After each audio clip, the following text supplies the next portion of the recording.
फ्राइंड्स शुरू करते हैं। मुर्दा बना प्रेत खौफ की एक सच्ची कहानी। मेरा नाम भावेश लोढ़ारी है और मैं खारवा जाति से हूँ। मेरा जन्म तो बखरला गांव में हुआ था, पर अब मैं वेरावल सिटी में रहता हूँ। करीब 6 महीने पहले की बात है। मेरी नौकरी छूट गई थी और मेरे पास खाने पीने के पैसे भी नहीं बचे थे। हालत इतनी बुरी थी कि कई जगह से उधार लेकर खाने पीने का खर्चा चलना पड़ रहा था। उन दिनों कुछ भी करके मैं पैसे कमाने के लिए तैयार था। पैसों की तंगी की वजह से मैं इतना डिप्रेस्ड था कि सही गलत का फर्क भी मिट चुका था। अपनी उसी कंगाली के दौर में एक बार मौत के मुंह में जा पहुंचा था। करीब 6 महीने पहले की बात है। मेरा पड़ोसी मनसूख मेरे घर आया।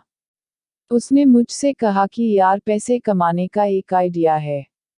मैंने कुछ भी पूछे बिना मनसूख को हाँ बोल दिया। मैंने उसे कहा कि काम कुछ भी हो, पैसे मिलने चाहिए। अच्छाई बुराई भान में गई। पेट में आग लगती है तो रोटी से ही आग बुझती है, आदर्शों से नहीं। मनसूख ने कहा कि आज रात 12 बजे तैयार रहना। 3 घंटे का काम है और 5,000 मिलेंगे। आधे तेरे और आधे मेरे। मैंने डील डन कर दी। उस रात मनसूख रिक्शा लेकर ठीक 11:30 को मेरे घर आ गया। मैं भी कुछ भी सोचे बिना उसकी रिक्शा में सवार हो गया। मैंने देखा कि रिक्शा में फावड़ा, कुल्हाड़ी और अन्य खुदाई के औजार थे। मैंने हंसते हुए मनसूख को बोला कि भाई, किसी का खून करने तो नहीं जाना है ना। मनसूख बोला कि ना रे, चिंता मत कर, मैं हूं ना, कुछ लफड़ा नहीं होगा। थोड़ी ही देर में मनसूख ने रिक्शा एक कब्रिस्तान के पास रोक ली। फिर मुझे कहा कि चल फावड़ा और कुल्हाड़ी ले ले, हमें अंदर जाना है। हम दोनों दीवार कूदकर अंदर गए। मुझे काफी डर लग रहा था। मनसूख एक ताजी दफन की हुई कब्र पर आकर रुक गया और मुझे बोलने लगा कि इसे खोदना है। उसकी बात सुनकर मेरे तो होश उड़ गए। मैं भागकर कब्रिस्तान से बाहर आ गया। रिक्शा के पास खड़े होकर मनसूख ने समझाया कि सीधे काम के कोई एक दिन में 5,000 नहीं देता है। अगर तुझे यह काम नहीं करना है तो निकल यहाँ से, मैं किसी दूसरे को ढूंढ लूंगा। कुछ देर सोचा, फिर मुझे ख्याल आया कि वैसे भी जो मर चुका है वह तो मर ही चुका है। उसकी लाश का कौन क्या करेगा, उससे अब किसी को क्या फर्क पड़ेगा। वैसे भी अगर कुछ करके पैसे नहीं कमाए तो मेरी लाश भी किसी गटर के पास पड़ी होगी। थोड़ी ही देर में हिम्मत करके मैं उस घिनौने और गलत काम के लिए राजी हो ही गया। कुछ ही देर में हमने उस कब्र को खोदकर लाश बाहर निकाल ली। वह एक आधे उम्र की औरत की ताजी लाश थी, जिसे शायद उसी दिन सुबह में दफनाया गया होगा।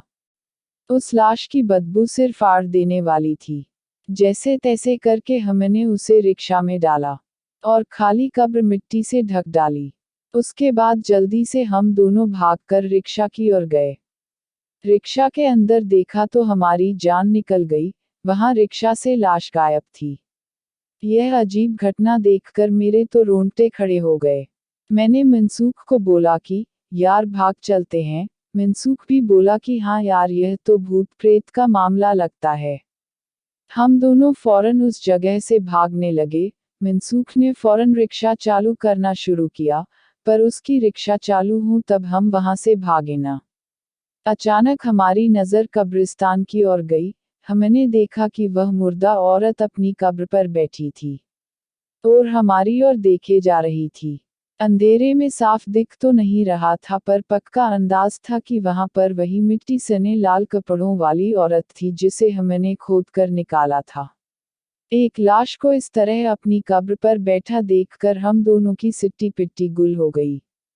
हम दोनों रिक्शा छोड़कर ही वहां से भाग निकले और सुबह उजाला होते ही हम रिक्शा वहां से खींचकर वापस ले आए। उस दिन मैंने तो कसम खा ली कि भूख से मर जाऊंगा, पर पैसों के लिए ऐसा खतरनाक और घिनौना काम नहीं करूंगा।